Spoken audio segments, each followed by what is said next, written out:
The Zalarian High Council chamber stretched across 3 levels, its crystalline walls pulsing with the soft blue light that indicated serious deliberation was underway.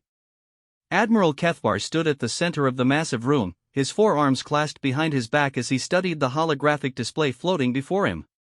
The star map showed their current position in the Andromeda Spiral, far from any known civilization. "The scans are complete, Admiral," reported Captain Yixtal from her position at the lower console. Her reptilian features showed the strain of the past several rotations. No signs of intelligent life within a 50-parsec radius. "We are completely alone in this sector." Kethvar's mandibles clicked together in satisfaction. After fleeing their dying homeworld, the Zalarian fleet had traveled for over 2 cycles, searching for a new place to establish their civilization. This region of space seemed perfect. Abundant star systems, habitable planets, and, most importantly, no other sentient species to contest their claim. "Excellent," Kethvar said, his voice carrying across the chamber through the translation matrix. "Signal all ships in the fleet. We will establish our new home in the system designated as Target Prime. Begin colonization protocols immediately." The massive Zalarian fleet consisted of over 3,000 vessels. City ships that housed millions of civilians, military dreadnoughts bristling with plasma weapons, and countless support craft carrying the technology and resources needed to rebuild their civilization. They had been wandering for so long that many of the younger generation had never seen a planet's surface. Captain Yixtal activated her communication array. "All vessels, this is Fleet Command. Proceed to target prime coordinates. Colonization Phase 1 is now active. Repeat, we have found our new home." The response was immediate. Across the fleet, celebration erupted. Families gathered in viewing ports to catch their first glimpse of the star system that would become their new domain. Children pressed their faces against reinforced transparasteel, watching as the fleet's massive engines came to life. Target Prime was a beautiful system. The central star burned with a steady yellow light, providing warmth to 7 planets. 2 of them fell within the habitable zone, with atmospheric readings that suggested they could support Zalarian life with minimal terraforming. The outer planets were rich in the minerals needed to build their new civilization. "Begin deep scans of both habitable worlds," Kethvar ordered. "I want complete geological, atmospheric, and biological surveys. If we're going to call this place home, we need to know everything about it." The survey ships moved ahead of the main fleet, their sensors probing every aspect of the 2 planets. The first world, which they designated as New Zealer Prime, showed perfect conditions. Nitrogen-oxygen atmosphere, vast oceans, and continents covered in what appeared to be primitive plant life. No signs of intelligent species, no advanced technology, no cities or infrastructure. The second planet, smaller but equally promising, had a slightly thinner atmosphere but rich mineral deposits. It would serve perfectly as an industrial center while New Zealer Prime became their agricultural and population center. "Admiral, we're receiving the detailed survey reports now," Captain Yixtal announced. She studied her display, her excitement growing. "New Zealer Prime is even better than our initial scans indicated. The soil composition will support our crops with minimal modification. The water is pure and abundant. It's like the planet was designed for us." Kethvar allowed himself a rare smile. After the disaster that destroyed their original homeworld, it seemed almost too good to be true. Their scientists had warned that their sun would go nova, but the government had waited too long to begin evacuation. By the time the fleet launched, they could only save a fraction of their population. Those 3 billion souls now carried the entire future of the Zalarian species. "What about the primitive life forms?" he asked. "Nothing above the level of simple plants and basic marine organisms," Yixtal replied. "No complex ecosystems to disrupt, no sentient species to displace. We can begin colonization immediately without ethical concerns." The fleet admiral felt the weight of responsibility lifting from his shoulders. For 2 years, he had carried the burden of finding a new home for his people. Every failed survey, every empty system, every barren world had added to the pressure. Now, finally, they could begin to rebuild. Signal the colony ships to begin atmospheric entry procedures, Kethvar commanded. Start with New Zealand Prime. I want our first settlement established within the rotation. The massive colony vessels, each one the size of a small moon, began their descent toward the planet's surface. Their anti-gravity systems allowed for gentle landings despite their enormous size. The first ship, carrying the agricultural specialists and initial infrastructure equipment, touched down on the largest continent's eastern coast. Within hours, Zalarian boots were walking on solid ground for the first time in over 2 cycles. The colonists worked with practiced efficiency, unloading prefabricated structures and beginning the process of establishing their first permanent settlement. The air was sweet and clean, the gravity was comfortable, and the soil analysis confirmed their hopes. "This is perfect," reported Colony Director Zephran from the surface. "Better than perfect. The growing seasons here will allow for 3 harvests per cycle. The mineral content in the soil is ideal for our food crops. We could support 10 times our current population on this world alone." From orbit, Admiral Kethvar watched the progress with satisfaction. Construction robots worked alongside colonists to erect the first buildings. Power generators came online, providing energy for the expanding settlement. Within days, they would have a functioning city. "Admiral, we're receiving a priority communication from the Deep Space Sensor Array," Captain Yixtal interrupted his thoughts. "Long-range sensors are detecting something unusual." "Unusual how?" Kethvar asked, though part of him already dreaded the answer. "There appears to be some kind of artificial structure at the edge of the system. It's very small, barely registering on our instruments, but the materials don't match anything in our databases." The Admiral felt his satisfaction evaporating. "Show me." The main display shifted to show the outer edge of their new star system. At first, Kethvar saw nothing unusual, just the normal debris field that surrounded most systems. Then, the computer highlighted a tiny speck, enhancing and magnifying until details became visible. It was clearly artificial. A small probe, no larger than a personal transport, constructed from unknown alloys. Its design was unlike anything in Zalarian databases, featuring smooth curves where their technology favored angular efficiency. "How long has it been there?" Kethvar demanded. "Unknown, sir." "It wasn't there when we arrived, our scans are certain of that. It appeared sometime in the last 6 rotations, after we began colonization." "Could it be from another Zalarian vessel?" Captain Yixtal shook her head. "Negative. The design parameters are completely foreign. This was built by another species." The implications hit Kethvar like a plasma blast to the chest. They weren't alone. Somewhere out there, another intelligent species existed, and they had been watching. "Red alert," he commanded. "Signal all vessels to combat readiness. Cancel all non-essential surface operations." "Sir, should we attempt communication with the probe?" Yixtal asked. "Absolutely not. We don't know their intentions. For all we know, this could be a weapon or a disease vector. Maintain distance and continue monitoring." But, even as he gave the orders, Kethvar knew their situation had fundamentally changed. The probe's appearance wasn't a coincidence. Someone had been watching them, studying their colonization efforts. The question was, what did they want? Over the following days, more probes appeared.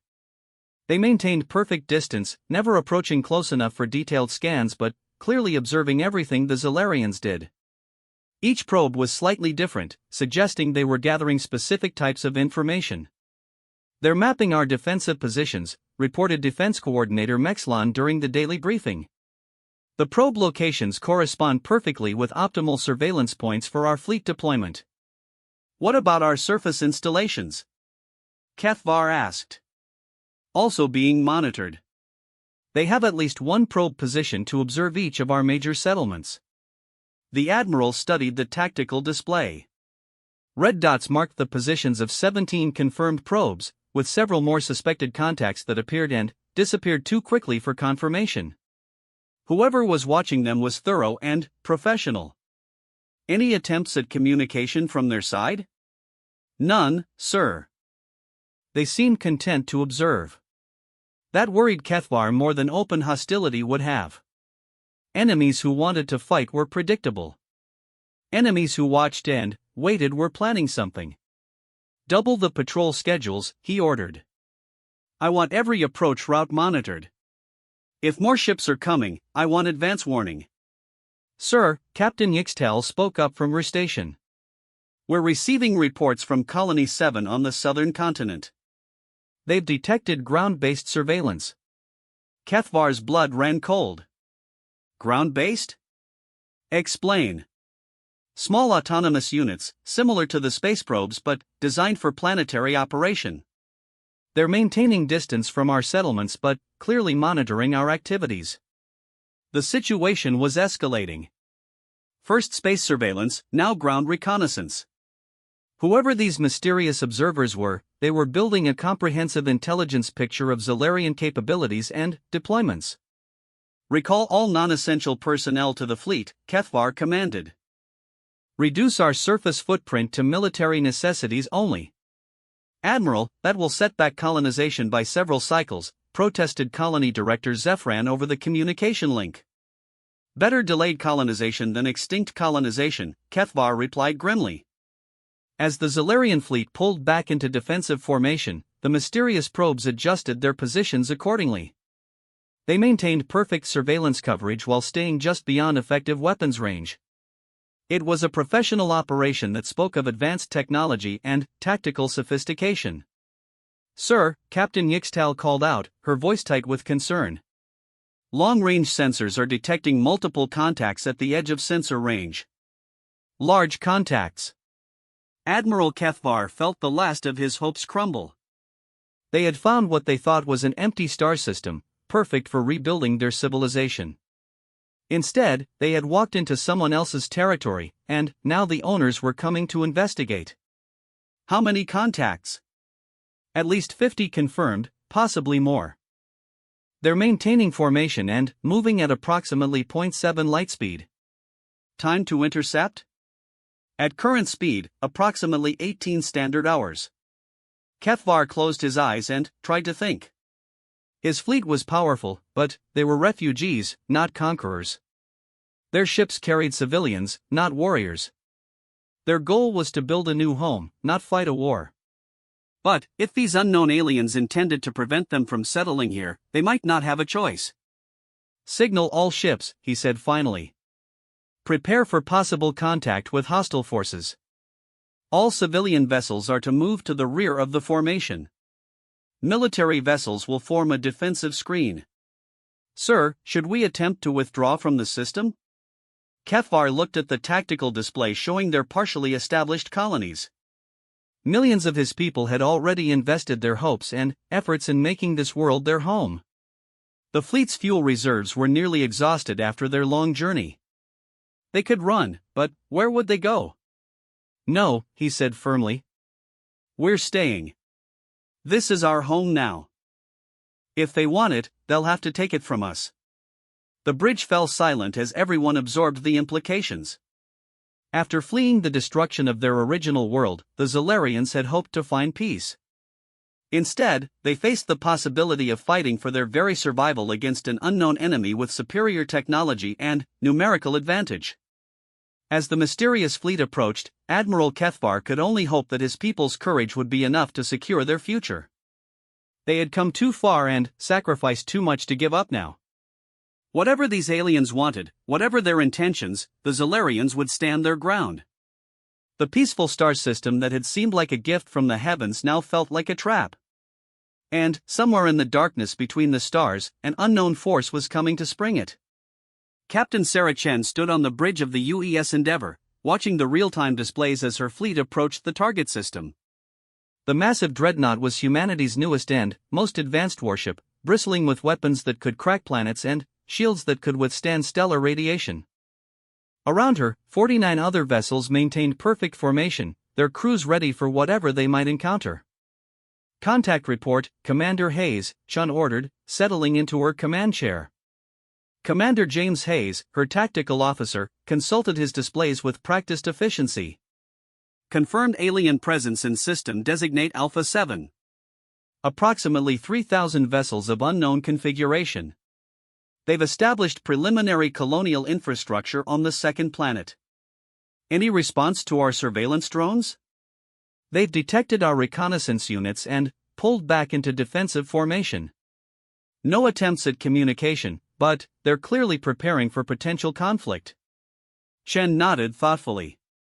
The aliens had arrived in this system 6 months ago, and Earth's deep space monitoring network had been tracking their movements ever since. What made this situation particularly interesting was that these weren't the first aliens humanity had encountered, but they were certainly the largest group they'd seen operating together. Analysis of their technology level, Dr. Reyes? Chen asked, turning to the expedition's chief scientist. Dr. Maria Reyes looked up from her console, pushing her glasses up her nose. Based on our drone observations, I'd estimate their technology to be roughly equivalent to where humanity was about 50 years ago. Their ships show plasma-based weapons, conventional shields, and what appears to be early anti-gravity propulsion. Advanced, certainly, but not beyond our current capabilities. Fleet composition? Mostly civilian vessels, Commander Hayes reported.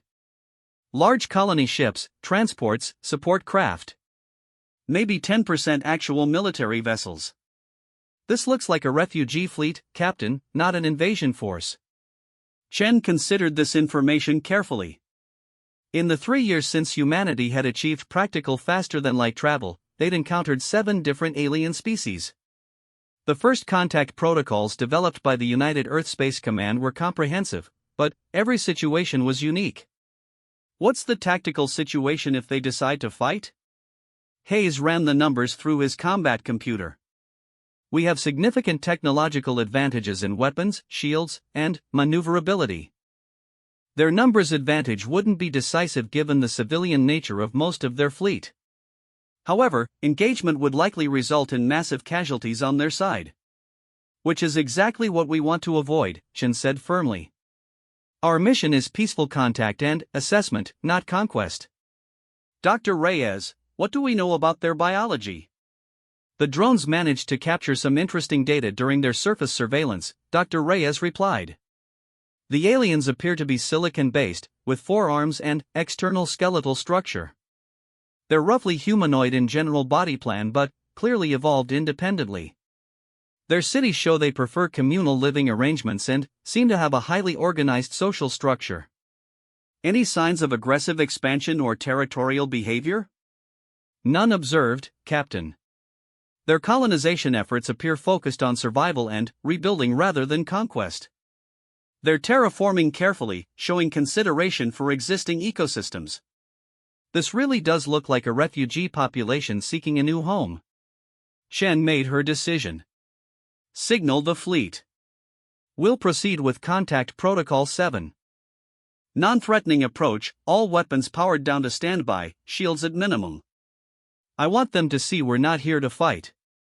Ma'am, Commander Hayes interjected carefully, if they are refugees, they might be more likely to respond with fear than diplomacy.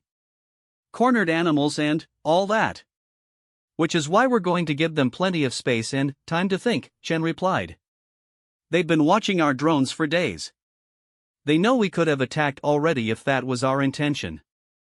The human fleet adjusted course, moving away from the direct intercept vector toward the alien fleet. Instead, they positioned themselves in the outer system, clearly visible but not threatening. It was a calculated gesture designed to show strength without aggression. Signal Endeavor to all ships, Chen commanded. Begin broadcasting the standard first contact package on all frequencies. Mathematics, basic physics, prime numbers. Let them know we're intelligent and want to talk. The transmission began, carrying humanity's carefully crafted introduction to the universe. Simple mathematical concepts that any spacefaring species would recognize, followed by increasingly complex information designed to demonstrate peaceful intentions and intellectual capability. Response from the alien fleet, Captain, reported Communications Officer Lieutenant Park. They're returning the mathematical sequences. They understand we're trying to communicate. Excellent. Begin Phase 2. Language Building Protocols. For the next several hours, both fleets engaged in the delicate dance of first contact. Humans transmitted basic concepts paired with symbolic representations, while the aliens responded with their own equivalents. Slowly, painstakingly, a rudimentary communication framework began to emerge.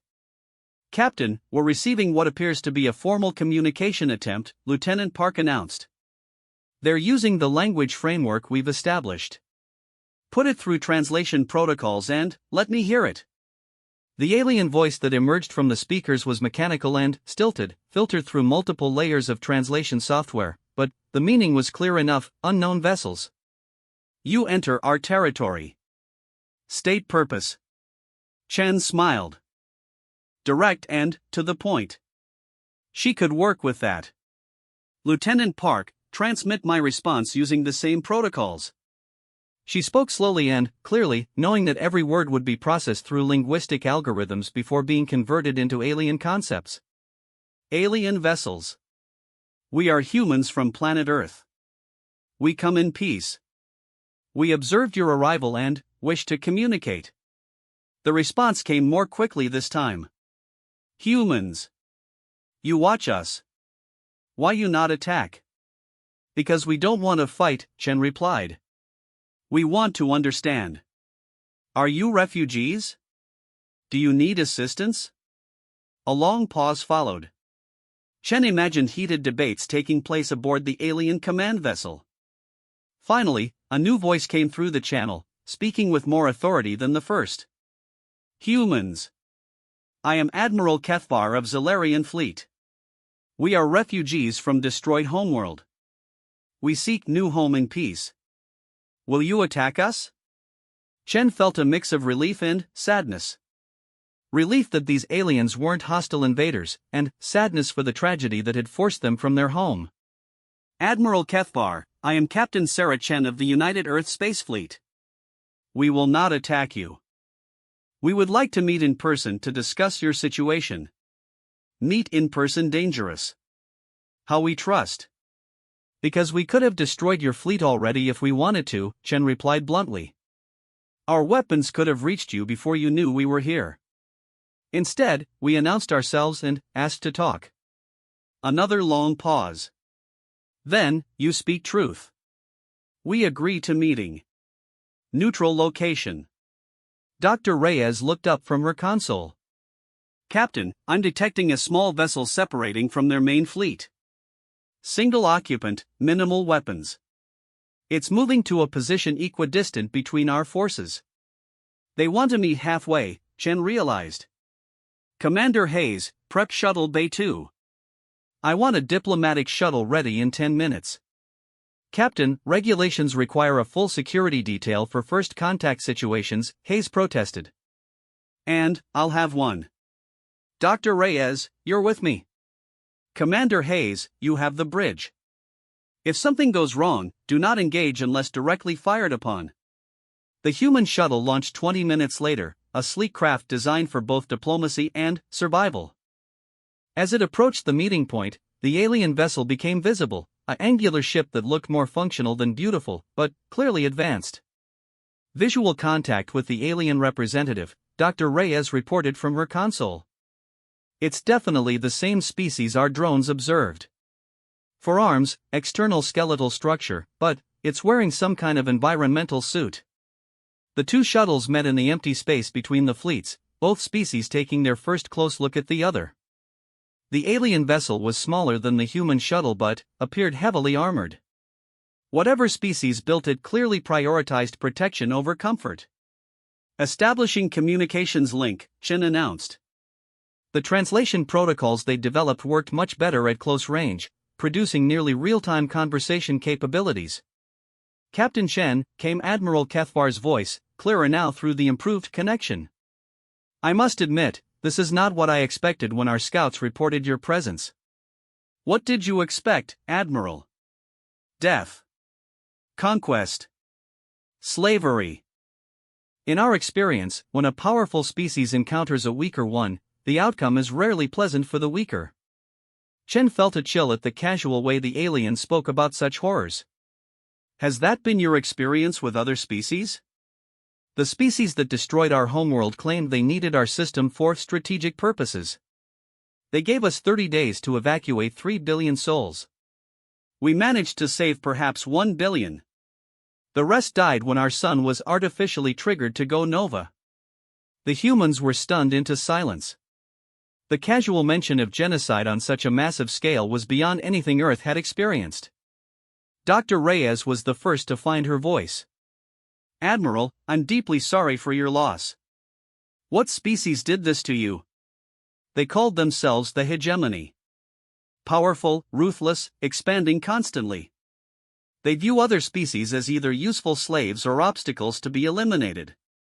Chen felt pieces of a larger puzzle clicking into place.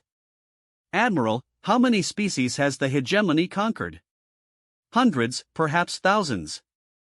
They have been expanding for over a millennium, consuming entire civilizations. We were just one of many. Where are they now? Moving outward from the galactic core. They follow a predictable pattern: scout, evaluate, conquer. Any species that cannot serve their purposes is eliminated.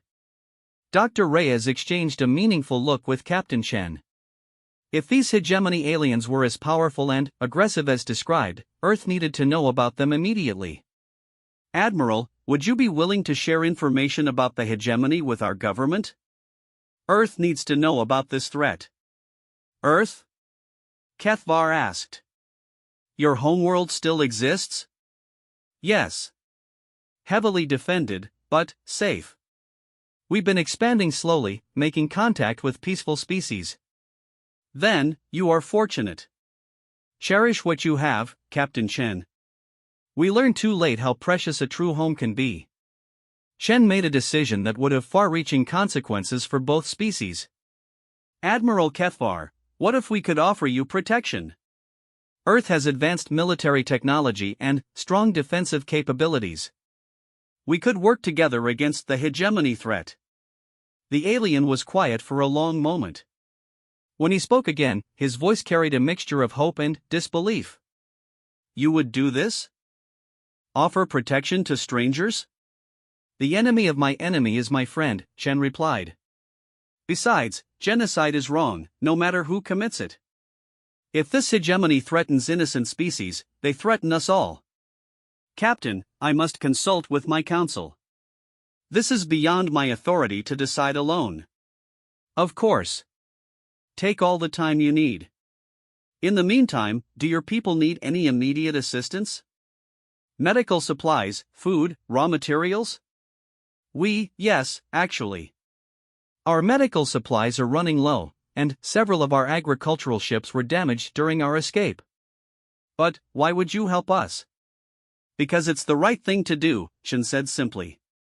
Over the following days, humanity's first refugee assistance operation began. Medical teams transferred to the Zalarian fleet, providing treatment for injuries and illnesses that had gone untreated during their long journey. Engineering teams helped repair damaged agricultural systems, ensuring the refugees could feed themselves. But, more importantly, intelligence teams began compiling detailed information about the hegemony. The picture that emerged was terrifying. A vast military alliance that had consumed much of the galaxy's core regions, leaving empty systems in their wake. They operated with ruthless efficiency, evaluating each species they encountered for potential usefulness before deciding whether to enslave or exterminate them. Captain, Dr. Reyes reported during one of their daily briefings, according to Zalarian intelligence, the hegemony has been expanding for over 1,000 years. They've conquered or destroyed over 200 species that we know of, possibly many more. What's their typical expansion rate? Approximately 100 systems per year, but it's accelerating as they acquire more resources and slave populations. Time until they reach Earth? Dr. Reyes consulted her calculations. At current expansion rates, assuming they continue moving outward from the core, approximately 50 to 70 years before they reach our region of space. Chen absorbed this sobering information. 50 years seemed like a long time, but she knew it would pass quickly when measured against the task of preparing Earth's defenses for a threat of this magnitude. Admiral Kethvar's council has reached their decision, Lieutenant Park announced. They've voted to accept our offer of protection and alliance. Excellent. Signal Fleet Command on Earth. Priority Alpha transmission. We've made contact with a refugee species fleeing a massive galactic threat. Request immediate political and military consultation. As the human fleet prepared to escort the Zalarian refugees to safety, Chen realized that this first contact mission had fundamentally changed humanity's position in the galaxy. They were no longer an isolated species exploring an empty universe. They were now players in a galactic conflict that had been raging for centuries. The Zalarians thought they were alone when they found this empty star system. They were wrong on two counts. Not only were they not alone, but they had found the one species in the galaxy crazy enough to stand and fight against impossible odds. And, for the first time in decades, Admiral Kethvar began to believe his people might actually have a future. The United Earth Council chamber buzzed with urgent conversation as representatives from every nation and orbital colony gathered for an emergency session. President Elena Rodriguez stood at the central podium, her expression grave as she addressed the assembled delegates. Behind her, a massive holographic display showed the intelligence data that had arrived from Captain Chen's fleet just hours earlier. Ladies and gentlemen, President Rodriguez began, her voice carrying clearly through the chamber's acoustics. We are facing a threat unlike anything humanity has ever encountered. What we learned from the Zalarian refugees changes everything we thought we knew about our place in the galaxy. The display shifted to show a three-dimensional map of the galaxy, with red zones marking hegemony-controlled territory. The affected area was staggering, covering nearly 30% of the galactic core and expanding outward in all directions. The hegemony has been expanding for over 1,000 years, Rodriguez continued. They have destroyed or enslaved hundreds of civilizations. Conservative estimates put their military strength at over 100,000 capital ships, supported by millions of smaller vessels and an industrial base that spans thousands of worlds. Secretary of Defense General Marcus Thompson rose from his seat. Madam President, with respect, these numbers seem almost impossible. How can we verify this intelligence? The Zalarians have provided detailed records of hegemony operations dating back 3 centuries, Rodriguez replied. Their data includes ship configurations, tactical patterns, and technological assessments. Admiral Singh's analysis confirms that this threat is genuine and immediate. Admiral Priya Singh, commander of Earth's Space Forces, activated her own presentation. The hegemony operates using a simple but effective strategy. They send scout fleets to identify inhabited systems, evaluate the local species for potential usefulness, and then deploy conquest fleets based on their assessment. Species that can serve as effective slave labor are conquered and integrated. Species that cannot serve their purposes are eliminated. Delegate Chen Wei from the Mars colonies stood up. What would be their assessment of humanity? Admiral Singh's expression darkened. Based on our technological level and military capabilities, they would likely classify us as a potential threat to be eliminated. We're too advanced to make good slaves, but not advanced enough to be considered equals. The chamber erupted in worried conversations. President Rodriguez called for order. The question before us is not whether we will face this threat, but how we will respond to it. The hegemony's expansion rate suggests they will reach our region of space within 50 to 70 years. We must decide now how to use that time.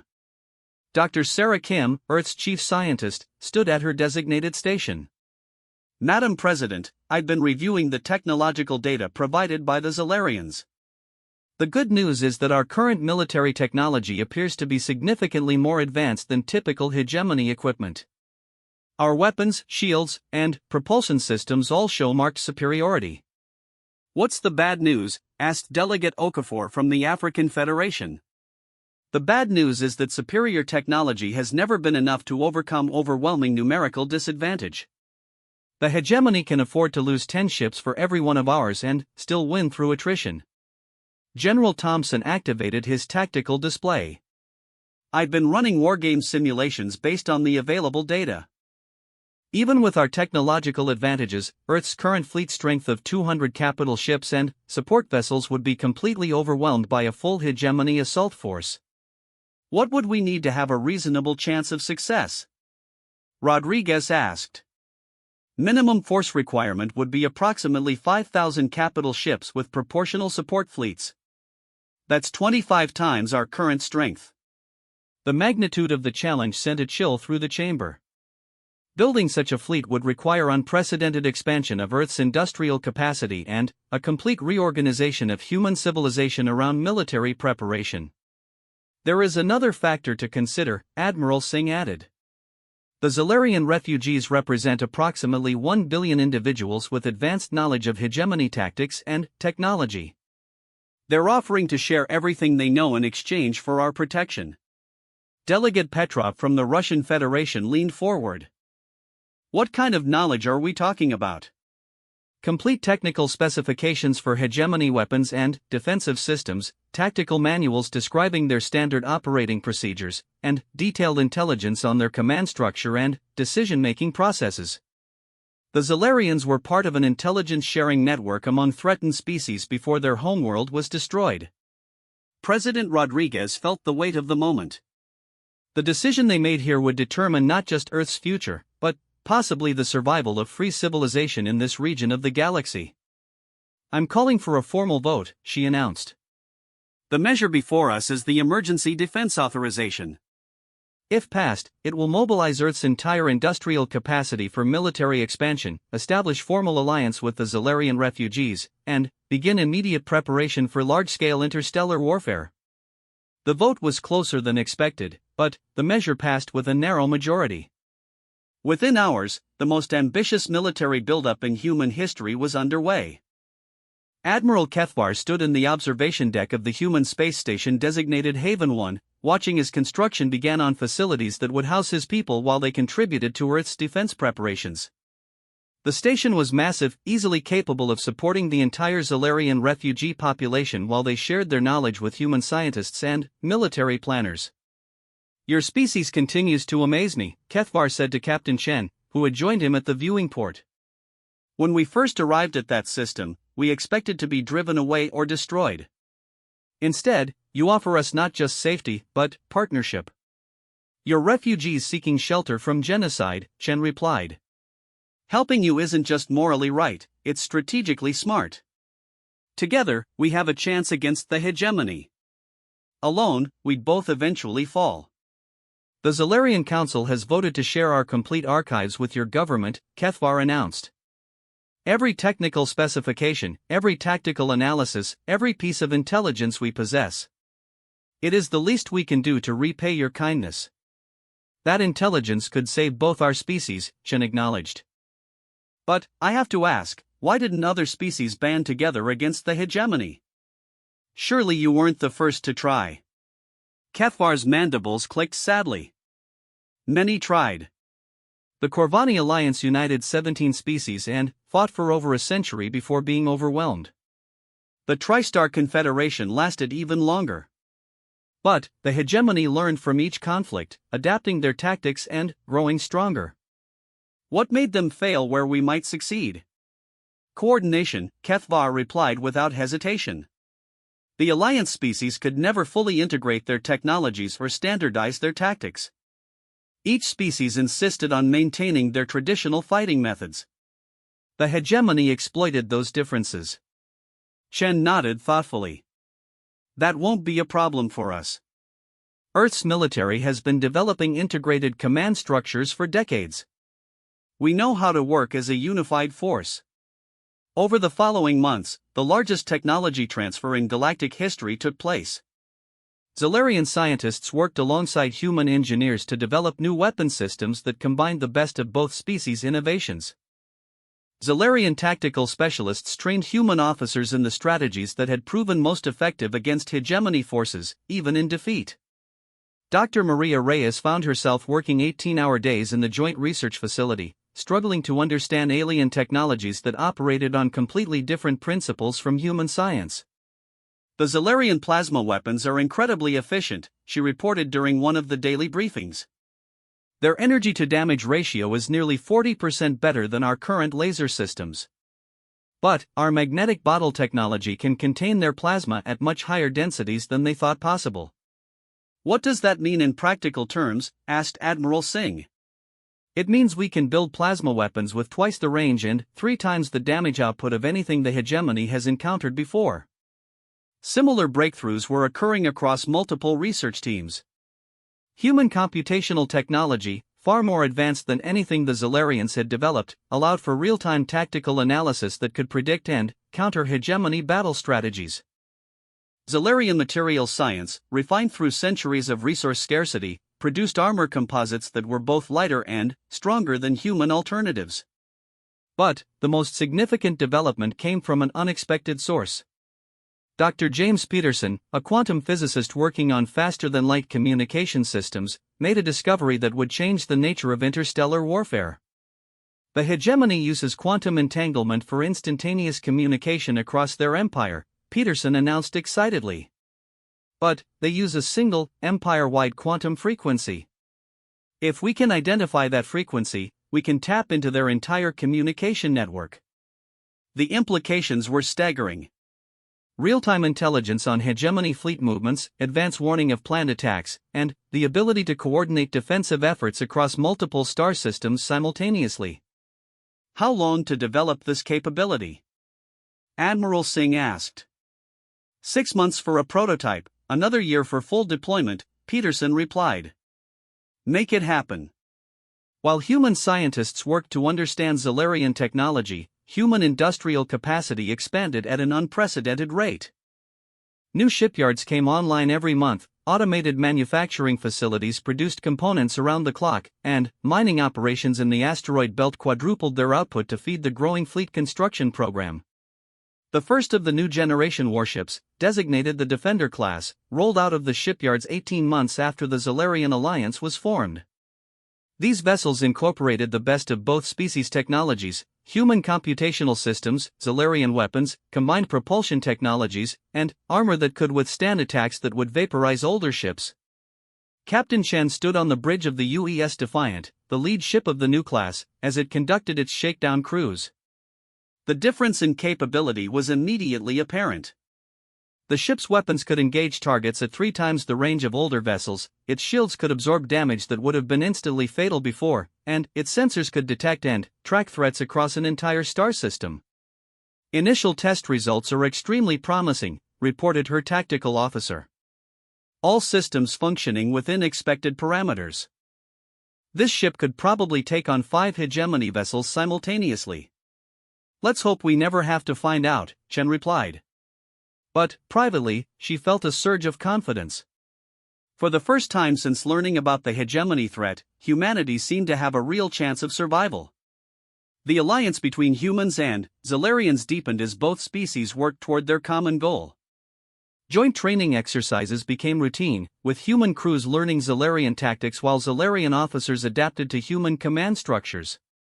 Cultural exchange programs helped both species understand each other better, building the trust necessary for effective military cooperation.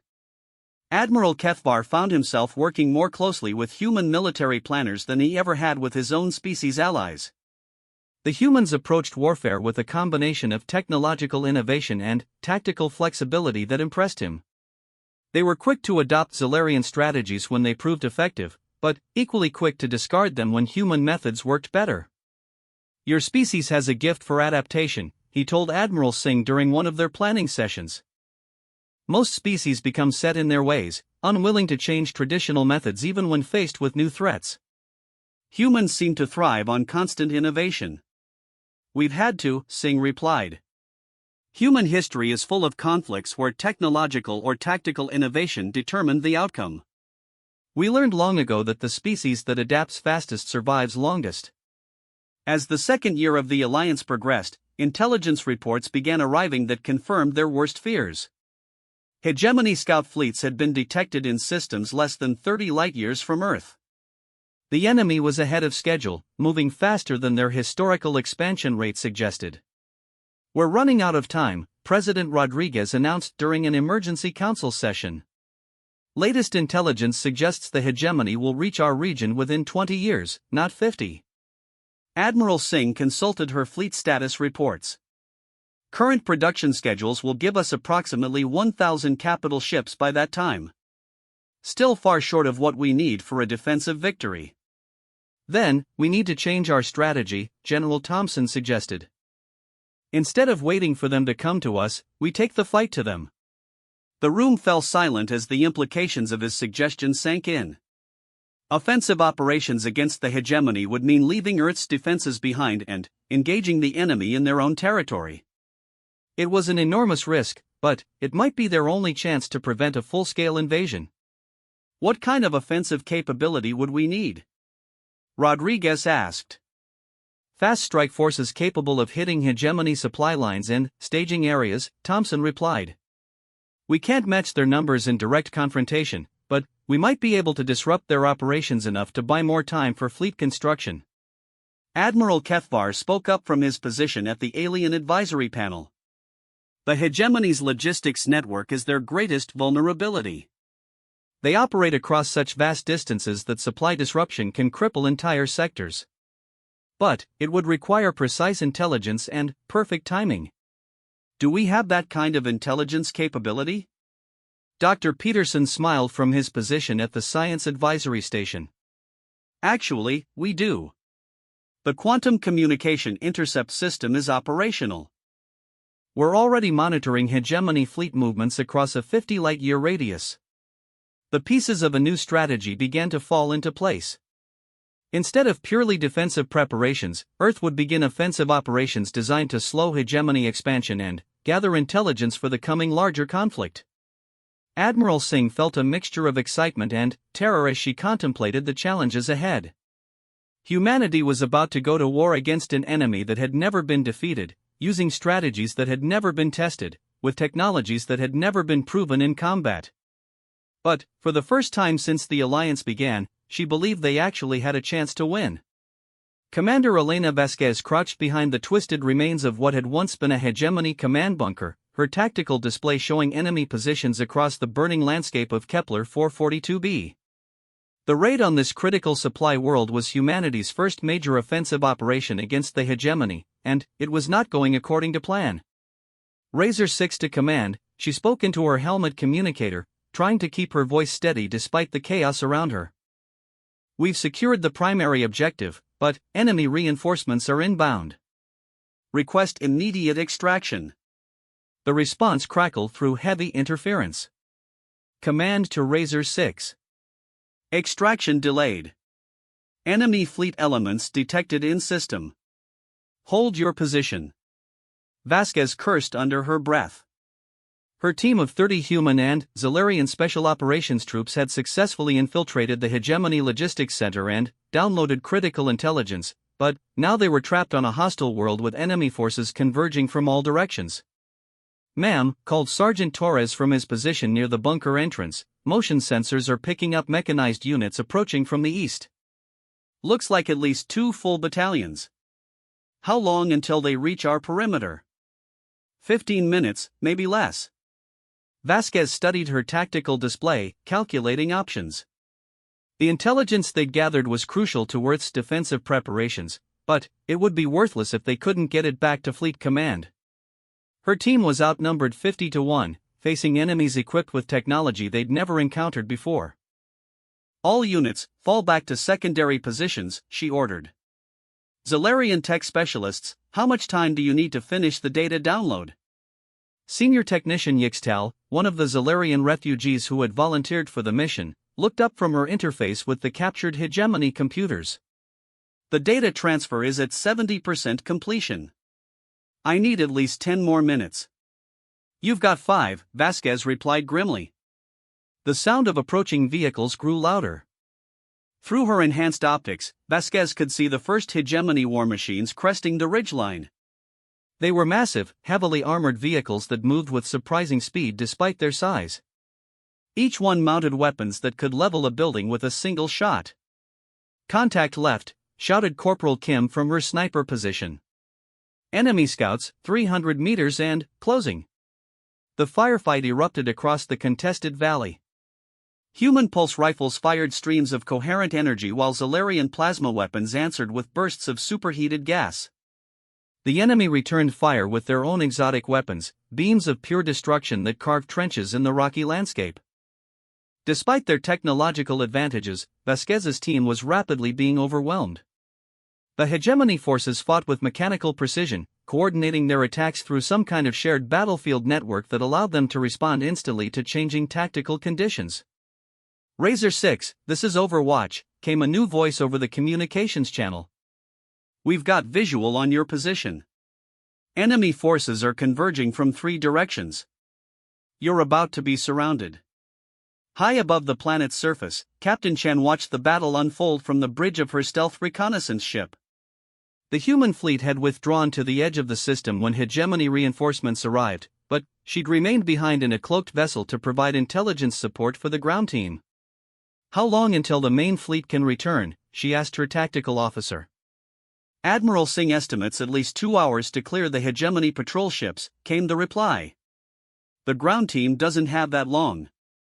Chen made a decision that would have significant consequences for the entire operation. Signal the fleet. Tell them we're implementing Protocol 7. Protocol 7 was the contingency plan for exactly this situation. A single ship would break stealth and engage superior enemy forces to buy time for extraction. It was essentially a suicide mission, but it was the only way to save the intelligence that could help Earth survive the coming war.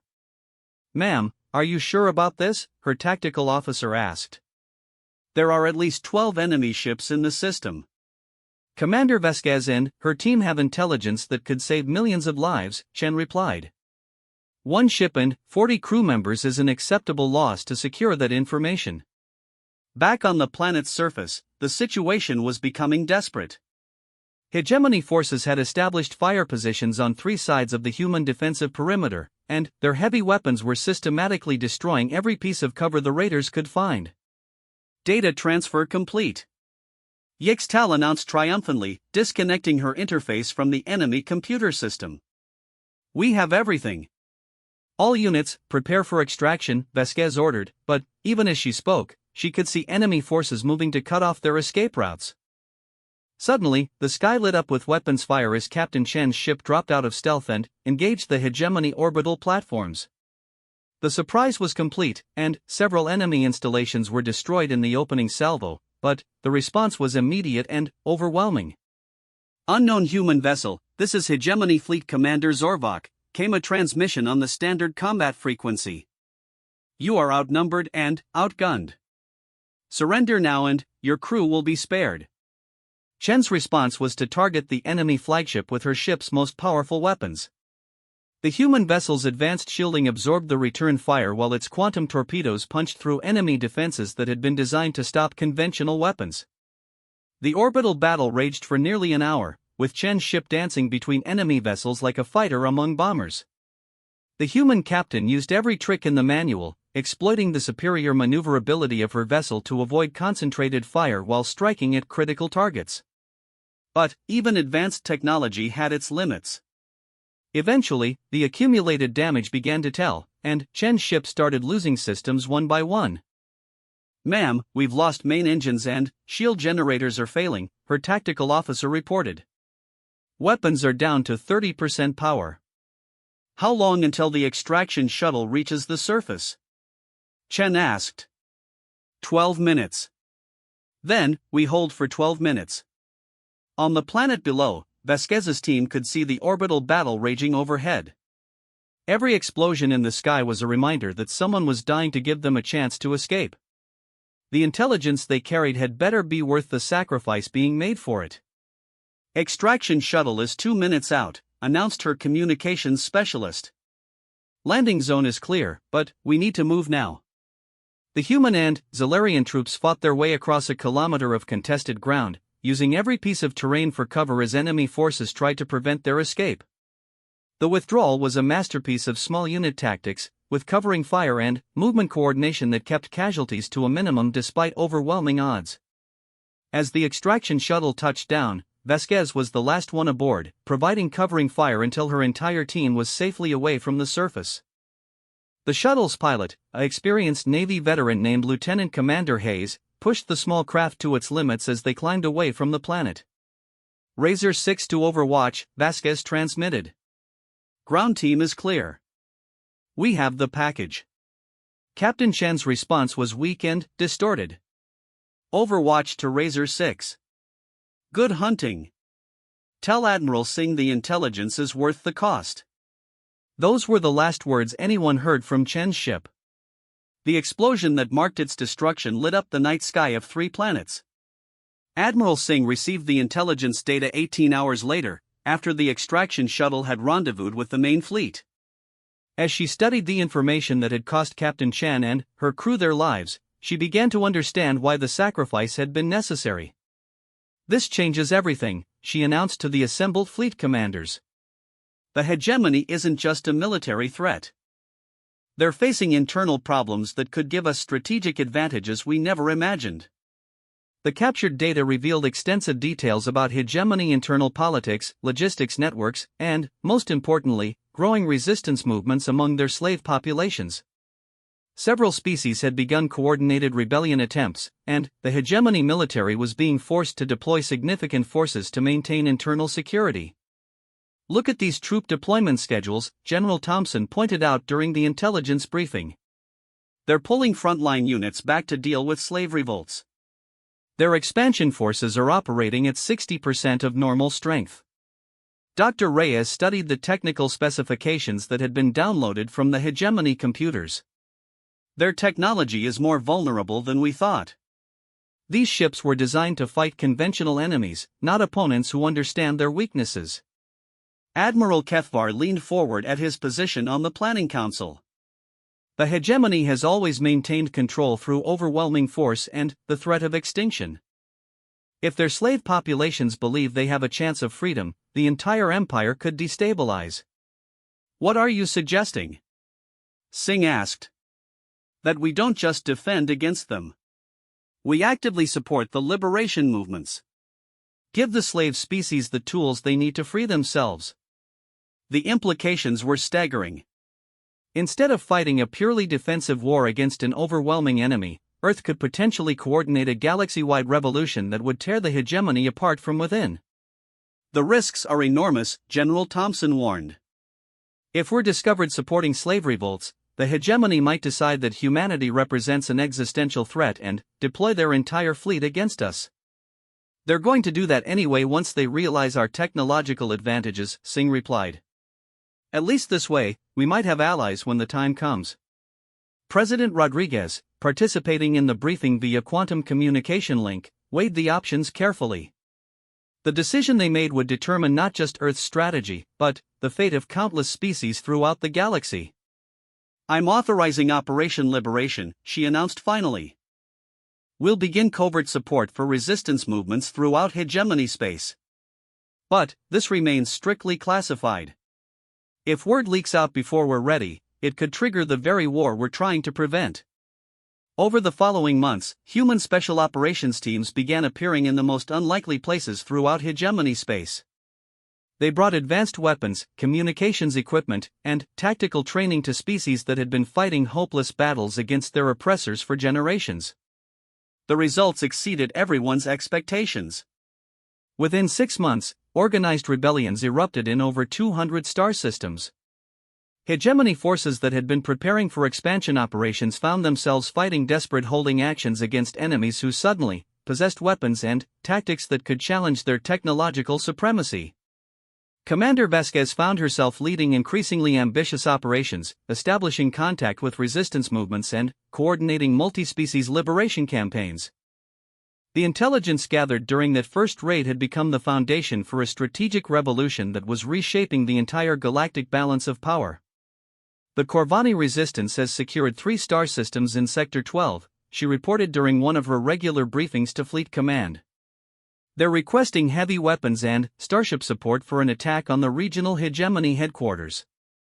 "Can we provide that level of support without exposing our involvement?" Admiral Singh asked. "The weapons can be disguised as captured hegemony equipment. As for starship support, several species have pilots who can operate our vessels with minimal training." The liberation campaigns were succeeding beyond humanity's wildest hopes, but they were also drawing attention from hegemony high command. Intelligence reports indicated that the alien empire was beginning to realize these weren't random revolts, but coordinated attacks supported by an unknown external force. Hegemony Fleet Command has issued new orders to all sector commanders, reported Dr. Peterson from his quantum communication monitoring station. They're consolidating forces and preparing for a major counteroffensive against what they're calling the unknown instigator. Any indication they've identified Earth as the source? Singh asked. Not yet, but they're actively investigating. It's only a matter of time before they trace the advanced weapons back to human technology. Admiral Singh realized that Phase 2 of the conflict was about to begin. The covert operations had bought them time and weakened the enemy, but soon they would face the full fury of the hegemony military machine. The question was whether the galaxy-wide rebellion they had sparked would be strong enough to survive the coming storm. The command center of Earth's orbital defense station hummed with urgent activity as Admiral Singh coordinated what would become known as the Battle of the Three Suns. Across the galaxy, the largest military engagement in recorded history was about to begin, with humanity and its allies facing the full might of the hegemony's war machine. Fleet status report, Singh commanded, her eyes fixed on the massive tactical display that showed friendly and enemy positions across multiple star systems. All task forces are in position, reported Fleet Coordinator Captain Martinez. Combined human and allied forces total approximately 8,000 capital ships with support vessels. The hegemony is deploying an estimated 15,000 vessels across 3 primary attack vectors. The numbers still favored the enemy, but not by the overwhelming margin that would have existed 3 years earlier. The liberation campaigns had forced the hegemony to divert significant forces to maintain control over rebellious systems, while Earth's crash shipbuilding program had produced vessels that were individually superior to anything the enemy possessed. Intelligence update from Admiral Kefvar, Martinez continued. Zalarian reconnaissance confirms that Hegemony High Command has committed their strategic reserve to this operation. This is their maximum deployment. Singh nodded grimly. Either humanity would break the hegemony here and now, or Earth would face total annihilation. There would be no second chances. Signal all fleet commanders, she ordered. Operation Final Stand is now active. May we prove worthy of the sacrifice about to be made. Across 3 star systems, the combined forces of over 24 species prepared for battle. Former hegemony slaves fought alongside their human liberators, using weapons and tactics that represented the combined knowledge of civilizations from across the galaxy. Species that had been enemies for generations now stood united against their common oppressor. In the Kepler 442 system, Admiral Thompson commanded the first fleet from his flagship, the massive dreadnought UES Liberator. The ship was a monument to human engineering, mounting weapons that could shatter planets and shields that had withstood the test of dozens of smaller engagements. Enemy vanguard detected at the edge of sensor range, reported his tactical officer. Hegemony 9th Fleet, approximately 2,000 vessels. They're maintaining standard formation. Time to weapons range? 47 minutes at current approach velocity. Thompson studied the enemy deployment through his enhanced tactical systems. The hegemony commander was using conventional tactics, probably expecting to face conventional opposition.